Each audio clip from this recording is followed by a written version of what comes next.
Монгол Улсын их хурлын дэд дарга эрхэм гишүүдээ Монгол Улсын урт дунд хугацааны хөгжлийн бодлого хөтөлбөрт нийгмийн даатгалын хамрах хүрээг өргөжүүлэх, гадаад улсад ажиллаж амьдарч байгаа Монгол Улсын иргэдийнхээ нийгмийн баталгааг хангах үүднээс нийгмийн хамгааллын хэлцээрийг үргэлжлүүлэн байгуулах зорилт дэвшүүлж, Монгол Улсын иргэд олноор оршин суудаг улс орнуудтай нийгмийн хамгааллын салбарт хамтран ажиллах хэлцээрийг байгуулан хэрэгжүүлж байна. Энэ хүрээнд Монгол Улсын засгийн газраас бүгд найрамдах Казахстан улстай тэтгэврийн асуудлаар хамтран ажиллах хэлцээр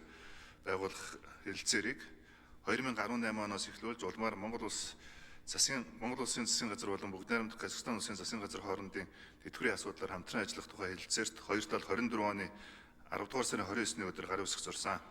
Энэхүү хэлцээр нь нийгмийн даатгалын хуульд зааснаас өөр журмаар тэтгэврийн эрх үүсгэх, олгох асуудлыг зохицуулсан тул олон улсын гэрээний тухай хуулийн 8 дугаар зүйлийн 8-1-ийн 3-т зааснаар заавал сойрхон батлах олон улсын гэрээ юм а.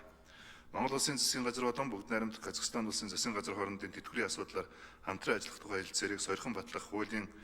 төслийн тухай хуулийн төсөл нь нэг зүйлтэй ба Монгол Улсын засгийн газар бүгд найрамдах Казахстан улсын засгийн газар хоорондын тэтгэврийн асуудлаар хамтран ажиллах тухай хэлцээрийг Монгол Улсын засгийн газарт өргөн мэдүүлснээр сойрхон батлахаар тусгасан болно.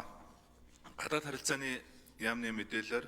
23 оны байдлаар бүгд найрамдах Казахстан улсад Монгол Улсын 8036 иргэн оршин сууж байгаас 3115 иргэн аль биесээр ажил хөдөлмөр эрхэлж байгаа бол гадаадын иргэн хариатын газрын мэдээлэлээр Монгол улсад бүгд найрамдах Казахстан улсын 564 иргэн оршин сууж байна. Уг хэлэлцээр хэрэгжснээр хоёр улсын иргэд Монгол улс болон бүгд найрамдах Казахстан улсад ажилласан мөн шимтгэл төлсөн хугацааг нэгтгэн өндөр насны тэтгэвэр тогтоолгох, Монгол улсын иргэд бүгд найрамдах Казахстан улсаас хоримтлын тэтгэврийг тогтоолгон авах боломж бүрдснээр тухайн хүний ирээдүйн нийгмийн баталгаа сайжрах юм а. Энэхүү хуулийн төсөл батлагдсанаар бусад хууль